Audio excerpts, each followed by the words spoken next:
20 விண்வெளி start up நிறுவனங்களின் தலைமை செயல் அதிகாரிகளுடன் பிரதமர் நரேந்திர மோடி கலந்துரையாடல். ஸ்கைரூட் ஏரோஸ்பேஸ், அக்னிகுல் காஸ்மோஸ், பிக்சல், துருவா ஸ்பேஸ் உள்ளிட்ட 20 ஸ்டார்ட் அப் நிறுவனங்களின் தலைவர்கள் பங்கேற்பு.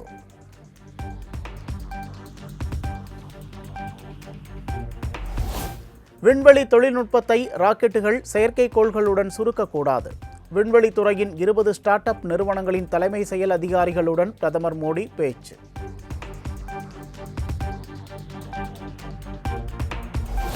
நாம் எடுக்கும் முடிவுகளில் உறுதியாக இருக்க வேண்டும், அவற்றை அடிக்கடி மாற்றிக்கொண்டிருக்கக்கூடாது என்பதே அரசின் நிலைப்பாடு. தங்களை யாரும் கைவிட மாட்டார்கள் என்ற நம்பிக்கையை உருவாக்குவதே அரசின் முயற்சியாகும் என ஸ்டார்ட் அப் நிறுவனங்கள் ஆலோசனையில் பிரதமர் மோடி பேச்சு.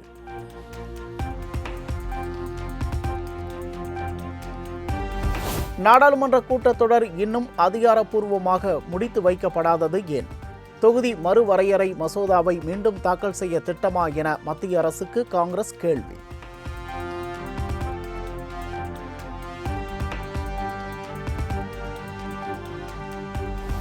ஆபரேஷன் சிந்தூர் மூலம் இந்தியா மட்டுமல்ல, ஒட்டுமொத்த உலகமும் உள்நாட்டு தயாரிப்பு ஆயுதங்களின் மதிப்பை உணர்ந்து கொண்டது. கொல்கத்தாவில் நடந்த விழாவில் பாதுகாப்புத்துறை அமைச்சர் ராஜ்நாத் சிங் பேச்சு.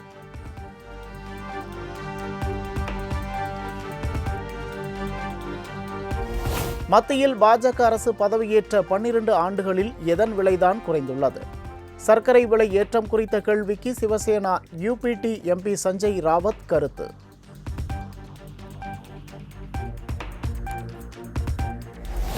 புதுவை சட்டசபையில் கவர்னர் உரையுடன் பட்ஜெட் கூட்டத்தொடர் நாளை தொடக்கம்.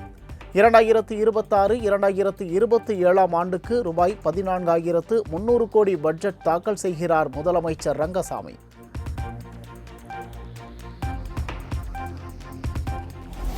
ஈரோடு, திருச்செங்கோடு, குமாரபாளையம் உள்ளிட்ட தமிழகத்தின் பல்வேறு மாவட்டங்களில் கனமழை. கடும் வெயில் வாட்டி வதைத்து வந்த நிலையில் கனமழையால் வெப்பம் தணிந்து குளிர்ச்சியான சூழல் நிலவியதால் பொதுமக்கள் மகிழ்ச்சி.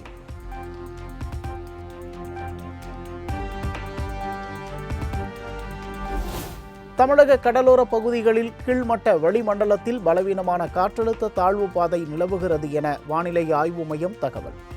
மேற்கு தொடர்ச்சி மலை மாவட்டங்கள், செங்கல்பட்டு, சென்னை, திருவள்ளூர் உள்ளிட்ட வட மாவட்டங்களில் பலத்த காற்றுடன் மழை பெய்யக்கூடும் என கணிப்பு.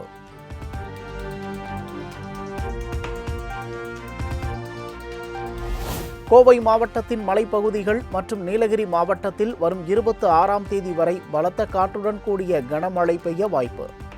சென்னை, செங்கல்பட்டு, திருவள்ளூர், காஞ்சிபுரம், சேலம், மதுரை மற்றும் திருப்பத்தூர் மாவட்டங்களில் மிதமான மழை பெய்யக்கூடும் என தகவல்.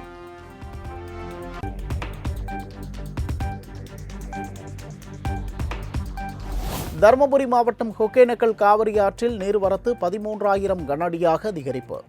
நீர்வரத்து தொடர்ந்து அதிகரித்து வருவதால் கரையோர மக்கள் பாதுகாப்பாக இருக்கும்படி மாவட்ட நிர்வாகம் எச்சரிக்கை.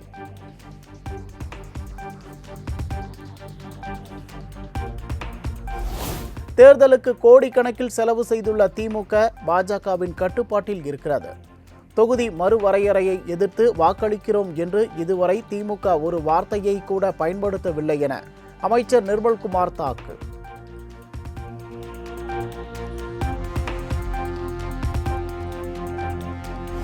எதிர்க்கட்சியினருக்கு ஊழல், கட்சி நிதி என்று கூறினாலே கோபம் வருகிறது.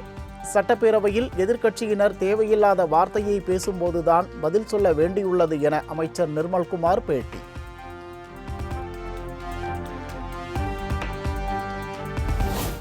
மேட்டூர் அணையில் இருந்து தண்ணீர் திறக்க அரசு நடவடிக்கை எடுக்கவில்லை என எதிர்க்கட்சித் தலைவர் உதயநிதி ஸ்டாலின் குற்றச்சாட்டு. தாவேக ஆட்சியில் விவசாயிகள் பெரிதும் பாதிக்கப்பட்டுள்ளதாகவும் திருமண விழாவில் பேச்சு.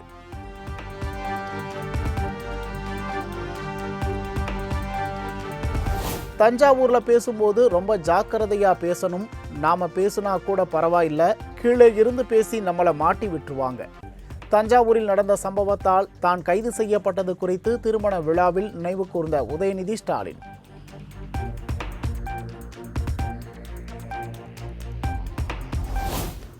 முதலமைச்சர் விஜய் பற்றி ஆபாசமாக பேசி அவரை போலவே நடித்து காட்டிய திமுக எம்எல்ஏ துரை சந்திரசேகரனால் பரபரப்பு. அமைச்சர்கள் ராஜ்மோகன் மற்றும் கீர்த்தனா குறித்த சர்ச்சை கருத்தை சிரித்தபடி பார்த்து கொண்டிருந்த எதிர்க்கட்சித் தலைவர் உதயநிதி.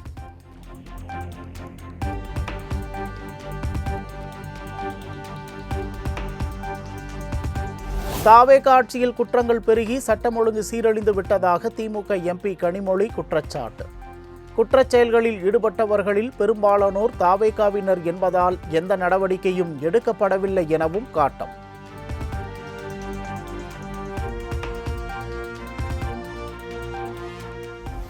கருணாநிதி முதலமைச்சராக இருந்தபோதுதான் கர்நாடக அரசு 4 அணை கட்டியது. தொடக்கத்தில் கர்நாடக அணை கட்டிய போது திமுக எதிர்க்காதது ஏன் என மதிமுக பொதுச் செயலாளர் வைகோ கேள்வி.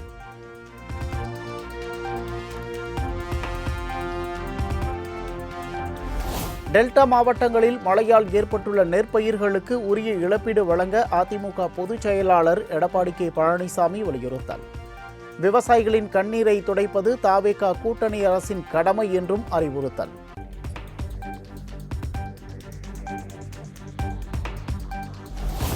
காவிரி விவகாரத்தில் தமிழக அரசு உச்சநீதிமன்றத்தை நாடி 1000 கோடி ரூபாய் இழப்பீடு கேட்க வேண்டும். மேகதாதுவில் அணை கட்டுவதற்கு மத்திய அரசு அனுமதி கொடுக்க கூடாது எனவும் பாமக தலைவர் அன்புமணி வலியுறுத்தல்.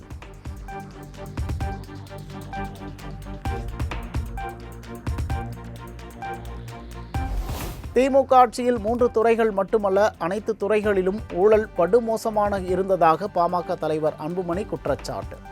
தப்பு செய்தவர்கள் மீது நடவடிக்கை எடுக்க முதலமைச்சர் விஜய்க்கு என்ன தயக்கம் எனவும் கேள்வி.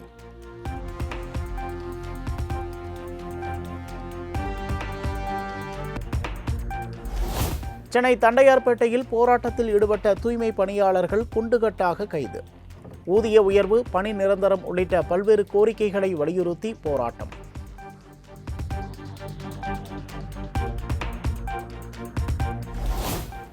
முதலமைச்சர் விஜயை சந்தித்து பேச்சுவார்த்தை நடத்த நடவடிக்கை எடுக்கப்படவில்லை.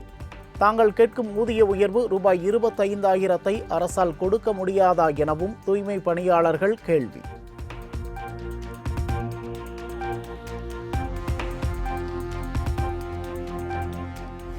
தேனி மாவட்டத்தில் உள்ள மேகமலை புலிகள் காப்பக வனப்பகுதியை ஆக்கிரமித்துள்ள அரசு அதிகாரிகள். காவல்துறை உட்பட 118 அதிகாரிகள் மீது துறை ரீதியான நடவடிக்கை எடுக்க மாவட்ட ஆட்சியர் உத்தரவு.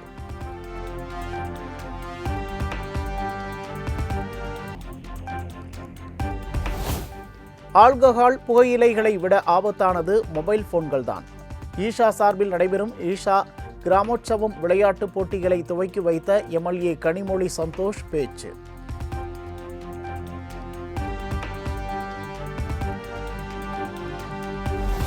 வார விடுமுறை நாளை ஒட்டி நீலகிரி மாவட்டம் உதகையில் அலைமோதிய சுற்றுலா பயணிகள்.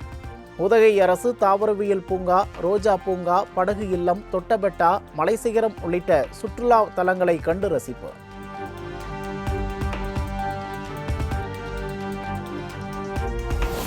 திருநெல்வேலி அருகே போதையில்லா தமிழகம் விழிப்புணர்வு மாரத்தான் போட்டி. 5000த்திற்கு மேற்பட்டோர் உற்சாகமாக பங்கேற்று ஓட்டம்.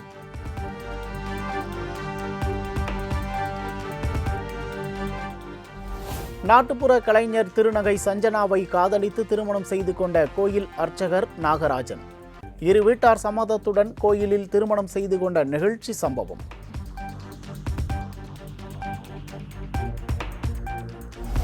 மத்திய பிரதேசத்தில் அரசு பள்ளிகள் மூடப்பட்டதற்கு வலுக்கும் எதிர்ப்பு. போபாலில் மாணவர்கள் மற்றும் ஆசிரியர்கள் போராட்டம்.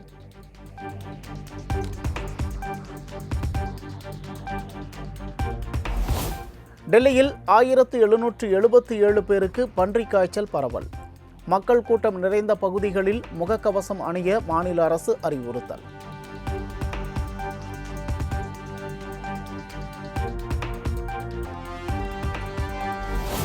இலங்கைக்கு எதிரான கடைசி டெஸ்ட் கிரிக்கெட் போட்டி.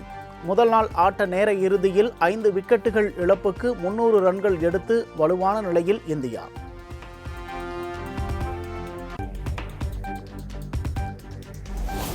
ஆஸ்திரேலியா, வங்கதேச அணிகளுக்கு இடையேயான 2வது டெஸ்ட் போட்டி 1½ நாளில் முடிந்தது.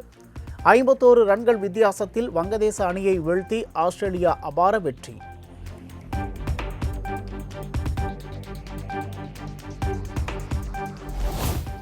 ஜமைக்காவின் ஓட்டப்பந்தய வீரர் உசேன் போல்ட்டின் உலக சாதனையை முறியடித்த மனித robo. Beijing humanoid robot innovation சென்டரால் உருவாக்கப்பட்ட தியாங்காங் அல்ட்ரா ரோபோ வெறும் 9.39 வினாடிகளில் 100 மீட்டர் தூரத்தை கடந்து சாதனை.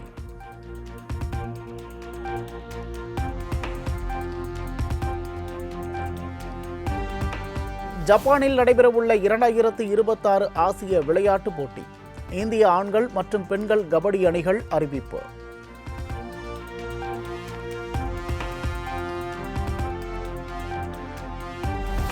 அனைத்து வித கிரிக்கெட் போட்டிகளில் இருந்தும் ஓய்வு பெறுவதாக இந்திய சுழற்பந்து வீச்சாளர் கரண் சர்மா அறிவிப்பு. யூபி T20 லீகில் விளையாடி வந்த 38 வயதான கரண் திடீரென ஓய்வு முடிவை அறிவித்தார்.